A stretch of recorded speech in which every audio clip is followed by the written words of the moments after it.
Hi friends, आज आपण कुरडई कांदा बनवणार आहोत. काही ठिकाणी कुरडई कांदा म्हणतात, तर काही ठिकाणी कुरडई भुगा म्हणतात. आता तुमच्या इकडं काय म्हणतात तेच म्हणूया.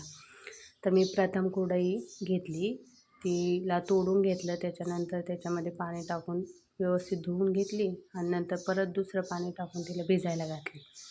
त्याच्यानंतर कांदा चिरून घेतला, कोथिंबीर चिरून घेतली आहे. आता तुम्हाला जर हिरवी मिरची वाटून आवडत असेल तर तुम्ही वाटून टाकू शकता, आणि तुम्हाला जर हिरवी मिरची कापून आवडत असेल तर तुम्ही कापून टाका. आता मी टाकली हिरवी मिरची वाटून, त्यात टाकल्या लसूण आणि थोडेसे शेंगदाणे. हे बी ऑप्शनल आहे, तुम्हाला जर वाटत असेल शेंगदाणे घालायचे तर घाला, नाही तर नाही घातले तरी पण चालतील.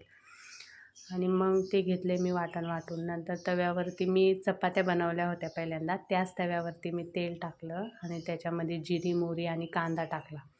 जर तुम्हाला वाटत असेल टोमॅटो टाकायचं तर टाका, नाही तर नाही टाकलं तरी पण चालतं. त्यात टाकली हळद आणि वाटलेलं वाटण, व्यवस्थित त्याला मिक्स करून घ्यायचे. त्यानंतर त्याच्यामध्ये टाकायचे मीठ, चवीनुसार मीठ.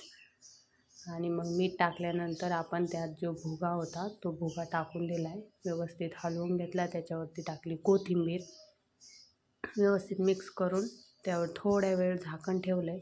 झाकण काढला, आपला भुगा तयार झाला. हा खूप झटपट बनतो आणि खायला पण एवढा छान लागतो. तुम्ही एकदा रेसिपी नक्की ट्राय करून बघा. थँक्यू. एक लाईक करा, शेअर करा.